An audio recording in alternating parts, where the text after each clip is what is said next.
तर मंडळी, मागच्या व्हिडिओमध्ये तुम्ही पाहिलं असेल, आम्ही गेलो होतो गणपतीपुळेला. त्याच्यानंतर आमचा प्लॅन बनला प्राचीन कोकण म्युझियम एक्सप्लोअर करायचा. तर चला तर ब्लॉगची सुरुवात करूया. गणपती बाप्पा मोरया. कुणाल, थँक्यू कुणालने आम्हाला हे सजेस्ट केलं आहे प्राचीन कोकण.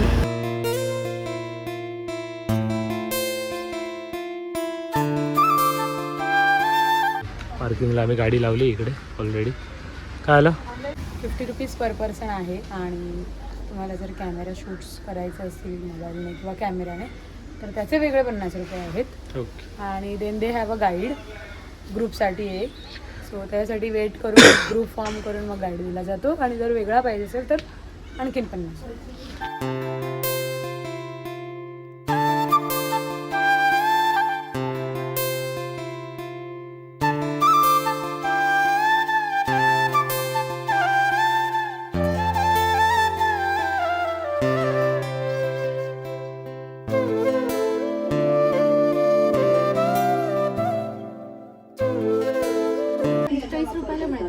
तवा पुलाव आहे, दाल खिचडी आहे आणि गरमागरम कांदा भजी प्लेट मिळते.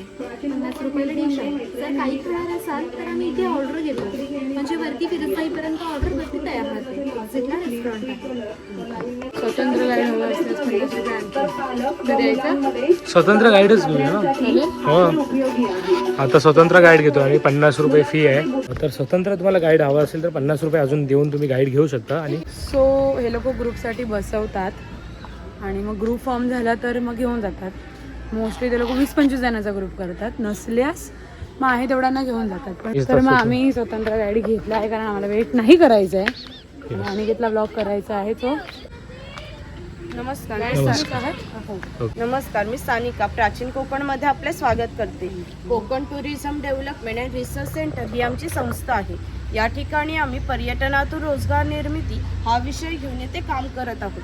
विविध धार्मिक ग्रंथांचा अभ्यास करून आम्ही येथे एक नक्षत्र बाग तयार केली आहे.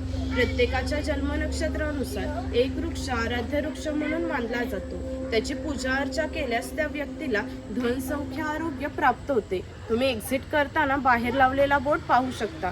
कॅमेरा तिकीट असेल तर फोटो काढत चला. एक्झिटचा रस्ता वेगळा आहे. पुढून येथे झालेल्या पहिल्या कोकण मराठी साहित्य संमेलनात या कवितेला कोकणची प्रातिनिधिक कविता म्हणून स्वीकारण्यात आली. या कवितेत कवीने कोकणच्या निसर्ग सौंदर्याचे सुंदर असे वर्णन केले आहे. हिरवे तळ कोकण, सह्याद्रीच्या तळी शोभते हिरवे तळ कोकण, राष्ट्रदेवीचे निसर्ग निर्मित केवळ नंदनवन. या हेतून येताना वाकून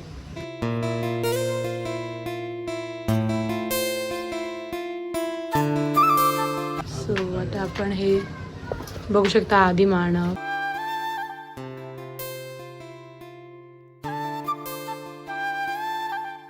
पूर्वीचे लोक कसे राहायचे त्याच्यासाठी इन्फॉर्मेशन देत आहेत. वाकून या, इथून वाकून यायचं आहे. मला लागलेलं आहे. हे कोकमचे झाड आहे. कोकमच्या फळापासून कोकम आगळ किंवा कोकम सरबत तयार केले जाते.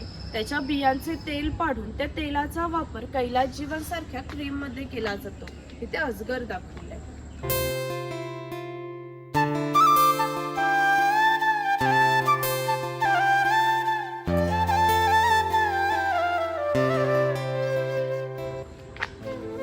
फार छान आहे. लोकांनी मेंटेन केलंय ग्रीनरी. हे आहेत भगवान परशुराम. आपल्या पुराणात उल्लेख आला आहे की हजारो वर्षापूर्वी भगवान परशुराम होऊन गेले.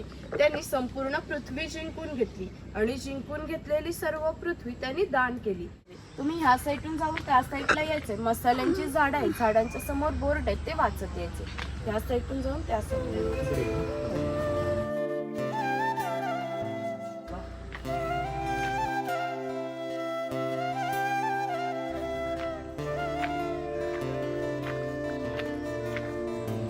हे आहे जायफळ.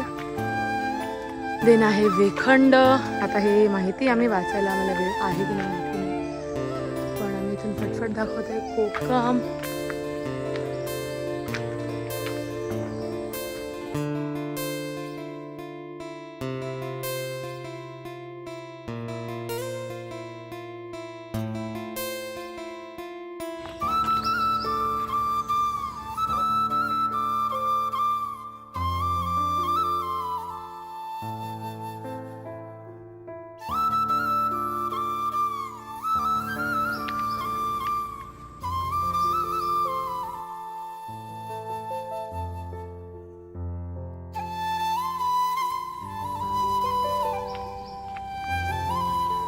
इकडे माडीवाला दाखवलाय, ताडी माडी काढणार.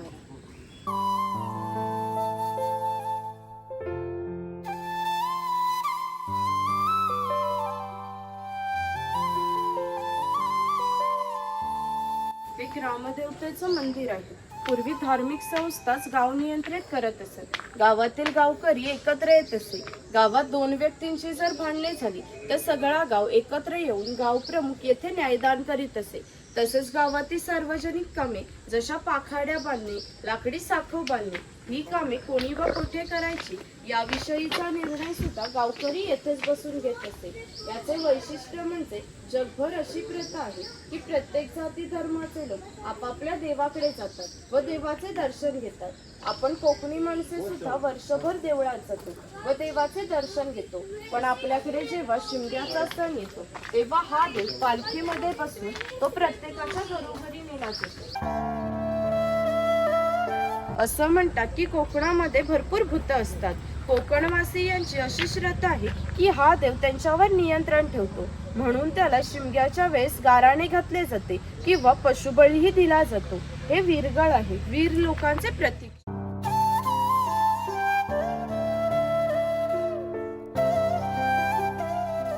काने फटके मारून घेतात त्यांना कडक लक्ष्मी म्हणतात.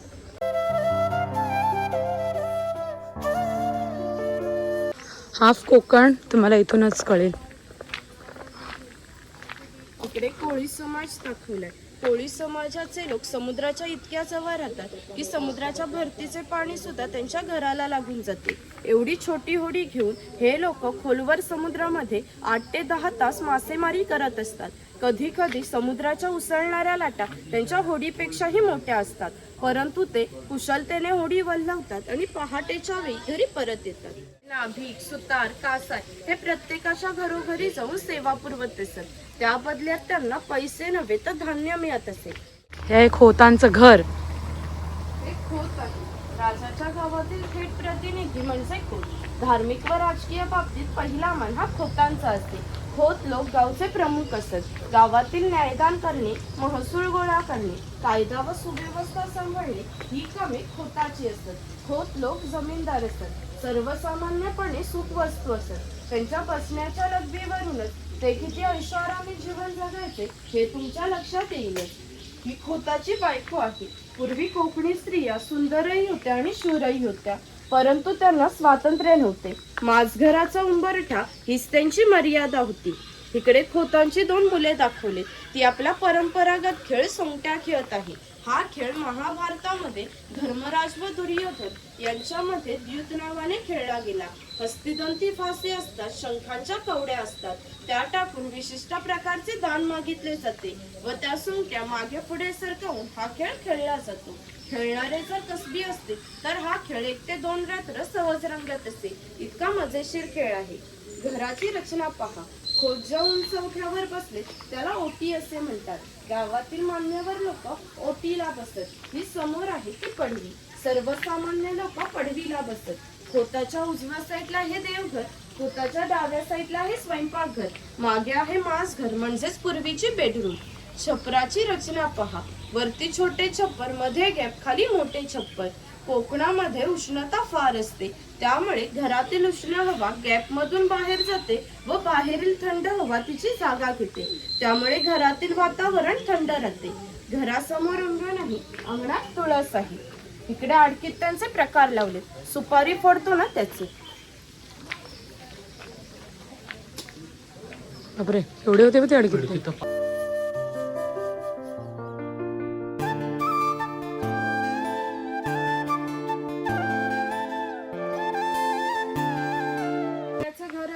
तसंच आम्ही येथे उभारला आहे. ही जी चूल आहे तिला कोकणी भाषेत पिरसा असे म्हणतात. ती सतत पेटी ठेवली जायची, कारण पूर्वी घरामध्ये लायटर किंवा माचीस नव्हता. शेतकऱ्याच्या बायकोला जर स्वयंपाक बनवायचा असेल तर ती इथले 2-3 निखारे घेऊन स्वयंपाकघरातली चूल पेटवीत असे. जर हा विस्तव विझला तर घरामध्ये 2 गारगोट्या ठेवल्या असत. त्या एकमेकावर घासून हा विस्तव केला जात असे. ही कोयनी आहे. हिचा वापर मासे पकडण्यासाठी केला जातो. पाठीमागे वेलीने बांधून ती पाण्यामध्ये ठेवली जाते. अंतर्गत रचना अशी आहे की आत गेलेला मासा बाहेर येत नाही. ती शेणाने सारवलेली टोपली आहे. तिला कणगी असे म्हणतात. शेतकरी धान्य साठवण्यासाठी तिचा वापर करतो. कोकणातील शेतकरी भात, नाचणी, हरिकवरी इत्यादी धान्य पिकवीत असे. ती यामध्ये साठवून त्यावर चिरफळाची फळे पसरवून ते झाकण लावून बाहेरून शेणामातीने लिंपून घेत असे. त्यामुळे आतील धान्य 2 ते 3 वर्ष सहज टिकत असे. ती शेतकऱ्याची बायको आहे. ती शेतकऱ्याची मुलगी आहे. तो पाळणा आम्ही शेतकऱ्याच्या घरात कायमस्वरूपी टांगून ठेवला आहे. कारण शेतकऱ्याच्या घरी दरवर्षी पाळणा हलत असे. म्हणजे एका शेतकऱ्याला 8 ते 10 मुलं होती. म्हणजेच पूर्वी एकत्र कुटुंब पद्धत अस्तित्वात होती. हे उचल आहे.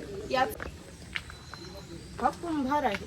गावातील मातीशी संबंधित कामे हा कुंभार करीत असे. गणपतीचे दिवस आले की लाल मातीचे गणपती तयार करणे, उन्हाळा आला की मातीची मडकी तयार करणे, दिवाळीचे दिवस आले की पणत्या तयार करून त्या प्रत्येकाच्या घरोघरी पोहोचवण्याचे काम हा कुंभार करीत असे. हे जे सफेद रंगाचे मडके आहेत ते माडी काढण्याचे मडके आहेत. कोकणामध्ये नारळाची झाडे मोठ्या प्रमाणात आहे. त्याला नारळ येण्याआधी पोय येते. तिला आडवा काप दिला जातो. बाजूने विशिष्ट प्रकारचा झाडपाला लावला जातो. तो झाडपाला आतील माडी शोषून घेतो आणि थेंब थेंब गळणारी माडी हे मडके वरचेवर लावून त्यामध्ये साठवली जाते. काळाच्या ओघात 12 बलुतेदारांचे व्यवसाय नष्ट झाले, परंतु माडी काढण्याचा व्यवसाय अजूनही व्यवस्थित चालू आहे. गावातील महिलांना लागणारे दागिने व विविध देवतांना लागणारे दागिने हा सोनार बनवून देत असे. याच्या या अप्रतिम कलाकुसरीमुळे त्याच्या दागिन्यांना जगभर मागणी होती. पाणी आहे. चौल, राजापूर, दाभोळ या कोकणातील बंदरांना 5000 वर्षापूर्वीचा इतिहास आहे. या बंदरांमधूनच भारतीय व्यापाऱ्यांनी जगाशी व्यापार केला. ही रोवळी आहे. हिचा वापर धान्य धुण्यासाठी किंवा आजही धार्मिक कार्यात केला जातो. मावरा बाजार 12 बलुतेदार हे लोकांच्या घरी जाऊन सेवा पुरवत असत. त्याप्रमाणे हा कासारी.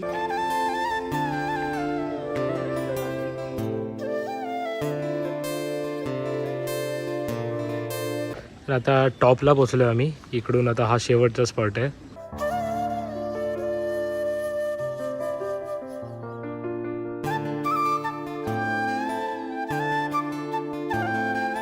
मच्छर आहेत पण ऑडोमॉस लावूनच या. हे बघ फळ, कोकण म्हणजे फळ. तर फळं दाखवली सगळी. फळाची टोपडी, ही टोपडी आणि इकडे सीडी पण आहे एक मचान म्हणून. इकडे स्वतःच्या जबाबदारीवर चढायला सांगितलं त्यांनी. 3 व्यक्ती चढू शकतात एका टायमिंगला. सो आम्हाला त्यांनी आता गाईडने सोडलं तिकडे. आता ते बोलले की तुम्हाला जर रेस्टॉरंटमध्ये काय खरेदी करायचं तर खरेदी करू शकता. तिकडून डायरेक्ट एक शंख प्रदर्शन होईल आणि तिकडून आम्ही एक्झिट होईल. बरोबर. इथे आता गाईड इथेपर्यंतच होतं आहे आणि भरपूर काय सांगितलं. जेवढं घेता येईल तेवढं आम्ही घेतलं. एन्जॉय पण केलं. तर चला आता इकडे बघूया. तर मंडळी, मी आणि माधुरीने प्राचीन कोकण म्युझियममधून थोडेसे काही साहित्य, थोड्याशा गोष्टी काही ती खरेदी केल्या आणि नंतर आम्ही पाहायला गेलो शंख प्रदर्शन, जिकडे व्हिडिओ शूट अलाउड नव्हतं. शंख प्रदर्शन पण झालं. आता निघतो आम्ही घरी. शंख प्रदर्शन करून झाल्यानंतर आम्ही निघालो आहे आता आरेवारी बीचला. तर चला नेक्स्ट व्लॉगमध्ये नक्की भेटूया. तोपर्यंत जय महाराष्ट्र.